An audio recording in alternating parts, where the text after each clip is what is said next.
and welcome to our episode tonight at PMC Studio.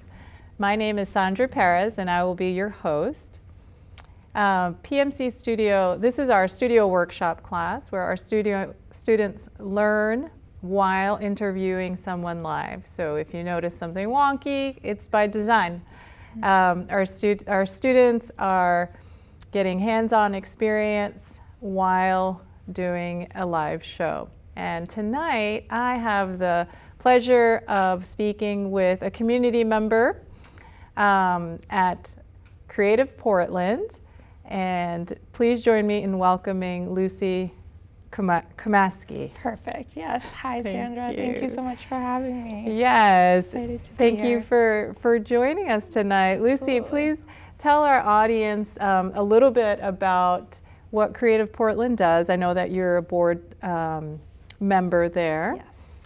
Yeah, so Creative Portland is an organization focused on supporting the arts and artists in Portland and the greater Portland area, working with not only artists in the area, but also different community members. We have a few city government officials on our board, and we have members of the Visit Portland company who just all kind of help and assist in bringing together space for artists to get to know one another and really just support the art scene in Portland. So it's a great mission. It does sound like a great mission. It sounds like you guys are trying to help artists to create some synergy and really have their own community. How long have you been at Creative Portland? So I joined the board about 18 months ago now. Okay. And I really, wanted a way to get more involved in the city. And I'm originally from San Francisco, but then I grew up in Brunswick, and I went to Maine, and so I felt like I wanted to find a way to be more involved with the city. And also, I come from a family of artists, and poetry for me, but art in general has always had a special place in my heart, and I know how hard it is for artists to get the support that they need and deserve and to have their voices heard. So it felt like a really great way to hopefully have a positive impact on my community, but also stay connected to something I really care about. So. Yes. What kinds of events or activities does Creative Portland put on for the community? Sure. So I think, the one we're probably best known for is Creative Portland is behind the First Friday Art Walk, which is obviously beloved in the city and has kind of taken on a life of its own and brings so much life and energy to downtown Portland, even in times when we're going through pandemics or social unrest or storefronts that don't have anyone in them, and the city can go through these big waves of change. And I think the First Friday Art Walk has really maintained itself as a community point and touchstone, which is so great to have the arts at the center of that. And we also have a Monday morning drop-by, which is on the first Monday of each month. And that's at our Creative Portland office, which is just up the road here on Congress Street, or on Free Street rather. But it's a chance for artists to connect and share what they're working on, and what events might be happening around town, and to talk about grants that they may be applying for. So it's really a great resource, again, for artists to kind of be in conversation with one another. That's great. And is it open to everyone? Like, can high school students go? Absolutely, yeah. Okay. I mean, I think anyone and everyone is welcome, no matter what your art practice looks like or your age or anything like that. I think it's really meant to be as inclusive as possible. Oh, that's brilliant. I've been to a few myself. Monday mornings can be very hectic Right. for anyone, but I agree. They always have such a wide variety of voices and people who are at very different points in their journey, and there's always someone who makes a connection, or at least two people, if not more, who are, have something in common that they didn't necessarily know about the other person, or they're mutual friends, and connections are built every time. So it's always been great to watch. That's fantastic. Yeah. I do find Portland to be such a creative city.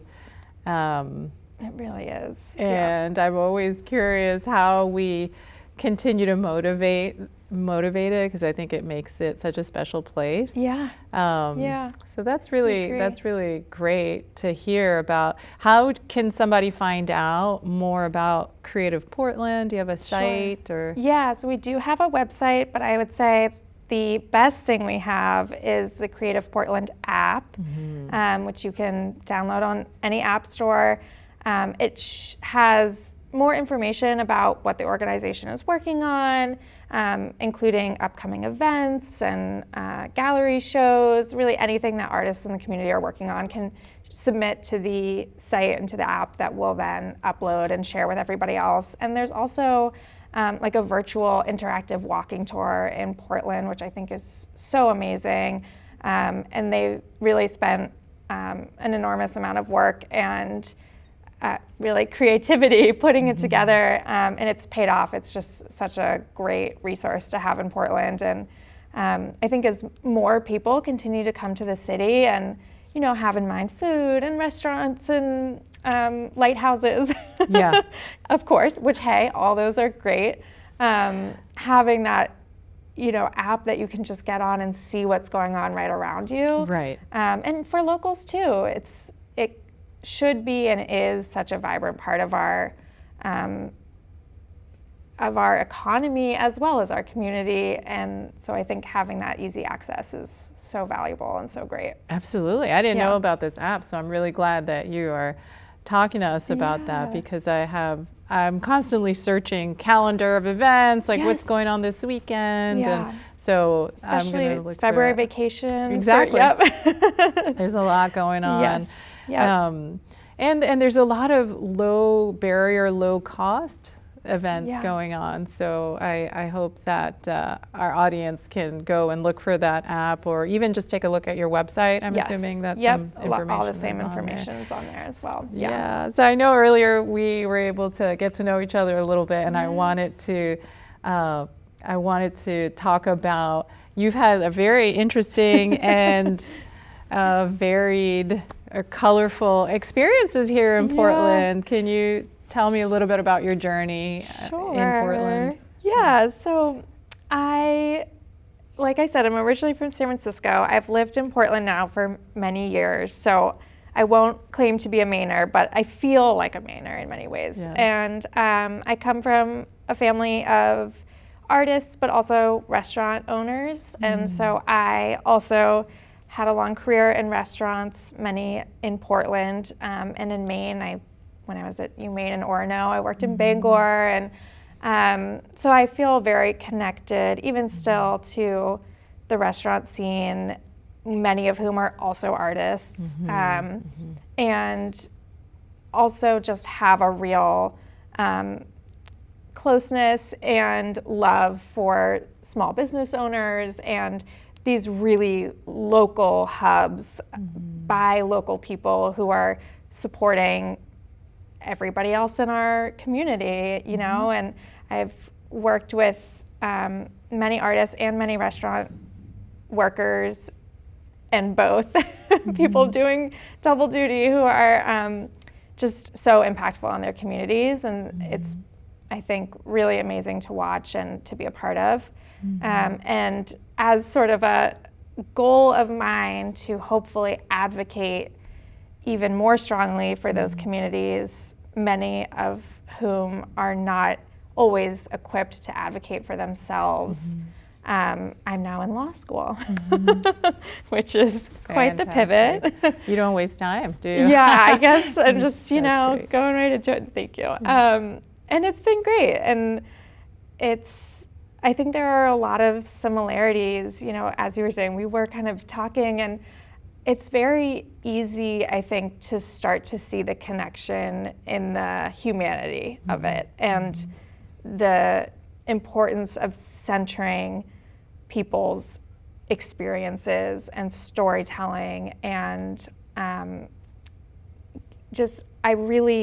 love getting to talk to people, and this art provides that, restaurants provide that, and now I'm in law school, and it feels like the legal field, for all its issues, also provides that, I think. Yeah, absolutely. And I want to talk a little bit about some of these issues, because as much as we love and appreciate the art in our community and the restaurants in our community, they also can struggle. Yeah. And I do want to just pick your brain a little bit about that. I think about my very first restaurant that I visited in Portland 22 years ago. I went on a first date with my now partner at Asmata, an Eritrean restaurant, and I am just amazed that they're still there. I don't know how they survive, but they have. And then I see some restaurants, many, and I'm sure our audience can relate, a lot of their favorite restaurants have closed, and some artists have not been able to survive here. Do you have any thoughts about that, or what are some of the major issues that are causing people, other than the obvious cost of storefront, that they're facing? Yeah. I mean, it's so complex, right? As all these issues are. There are so many things that are entangled in them. But I think you're absolutely right to draw a connection between artists and small business owners. And they're incredibly valuable members of the community who are often the first to be impacted by any changes in the city and hardships. Like, we are seeing inflation, and I think there's this really interesting poll as well of wanting Portland and Maine in general to grow and to be a welcoming place for people from either larger cities or other places, other countries, to be able to come and feel welcomed and be able to build their communities here. And that's part of the main way. I think it also can cause, stress on the communities if the right systems aren't in place to support that. And I think people can be quick to point fingers and to assign blame because it's maybe easier to do, and there aren't easy answers, so it's tough. But I think art really allows us to do this. Focus on the people and what they're giving to the community and how much they provide just by being their voices, and by providing that very varying experience.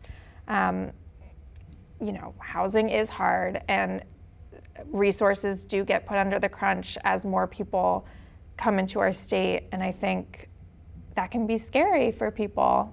But I think art and food and all of those things can really remind us why those community members are so important and why we need to make space for them and what value they bring to us, beyond just the dollar amount, but just as people who we can connect with and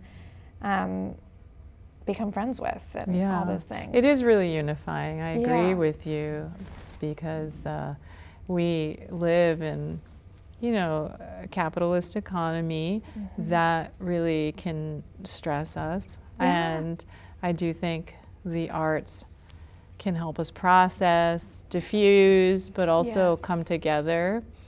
And I know when I get to experience the dishes of some of my neighbors and listen to the music, it's really so incredible to feel like you're not just part of Maine, you're not just part of Portland, but you're part of planet Earth. So I do appreciate you making that point. So thank you. It's tough, I think everybody's got their own experiences that formulate their opinions, and those can be hard to challenge. But again, art lets us do that.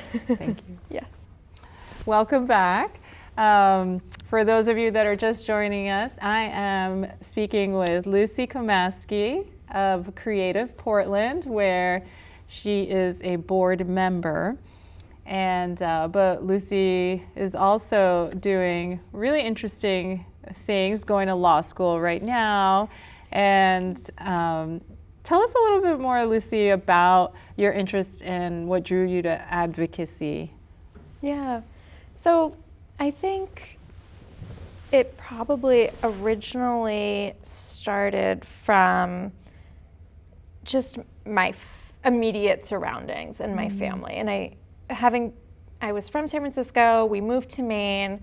My dad is from Ireland, moved here. My parents met in New York. And I moved to Maine when I was maybe 10 years old and it was almost like a reverse culture shock.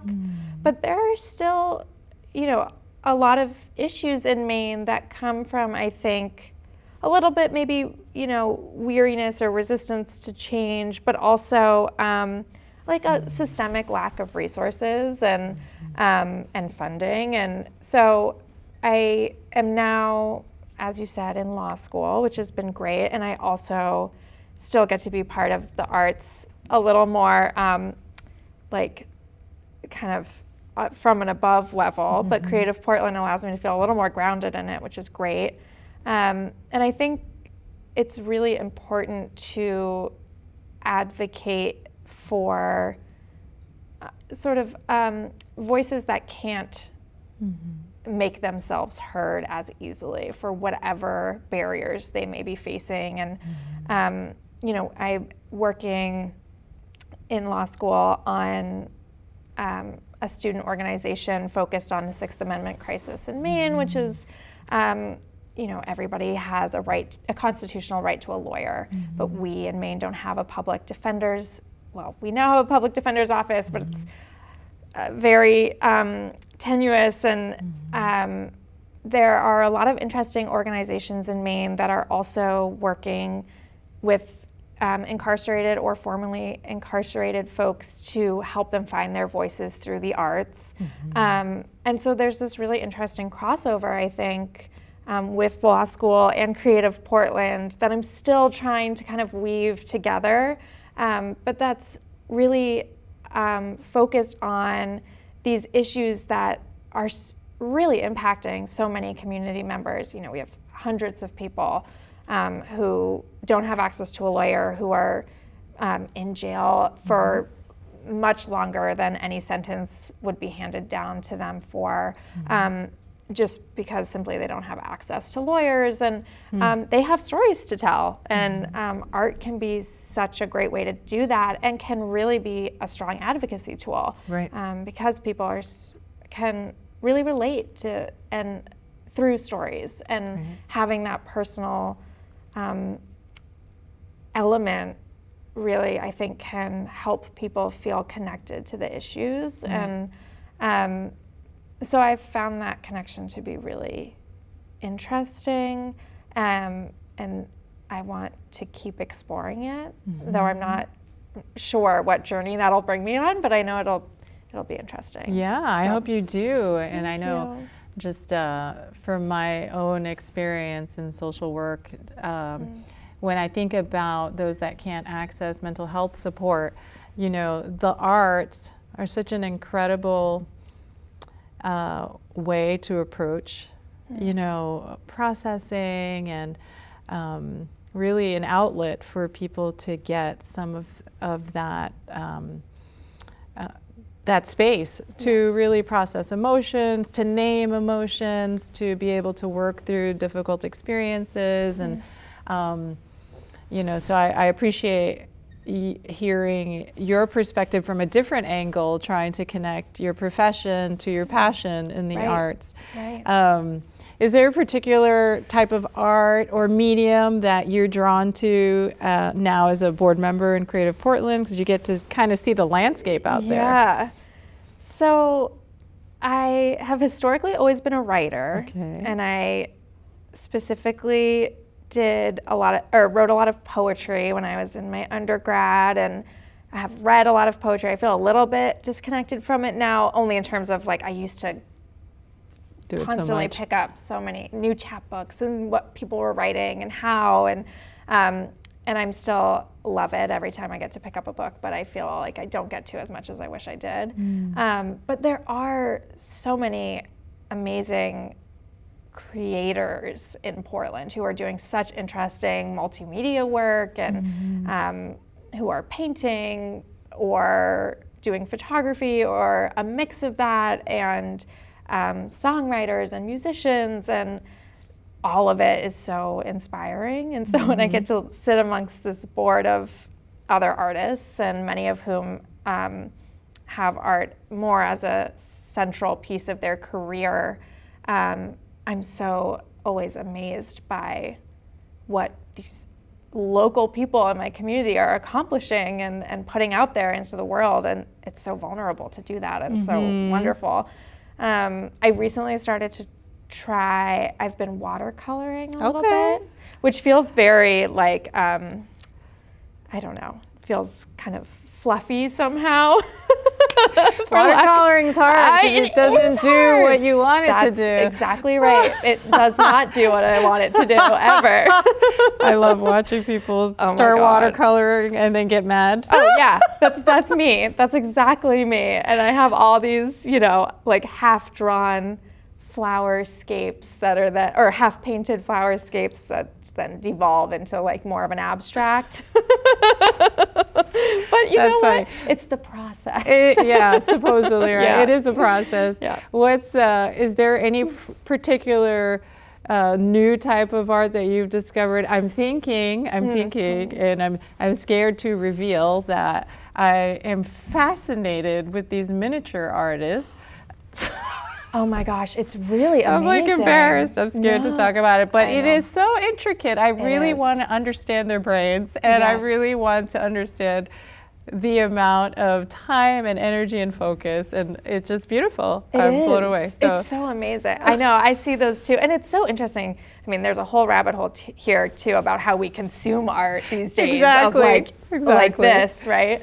But I think that even still, it's like, this is exactly probably what we're supposed to be getting out of it. It's like, oh my God, have you seen these like tiny little monstera plants that this girl's making? Monstera plants! Yes, it's amazing. It's like, I'm scared to reveal to anyone that I'm obsessed. We're all watching it. It's okay. I'm with you. That is so funny. Yes. That's what I love about art. It's Me like, too. Oh God, get ready for this, guys. This is what's going on inside of me as I'm. I'm glad you said it. I am. I think it's great, and I think that's like, man, let's like break down all. Art doesn't have to be like in the museum. Exactly. Because it doesn't have to be acceptable to everyone. It could be acceptable to just a few of us. Totally. The fairy houses. The fairy houses. Incredible. And like so creative. And I really love it. Please I don't really make do. me go deeper into this rabbit hole. Okay. I'm going to scare everyone.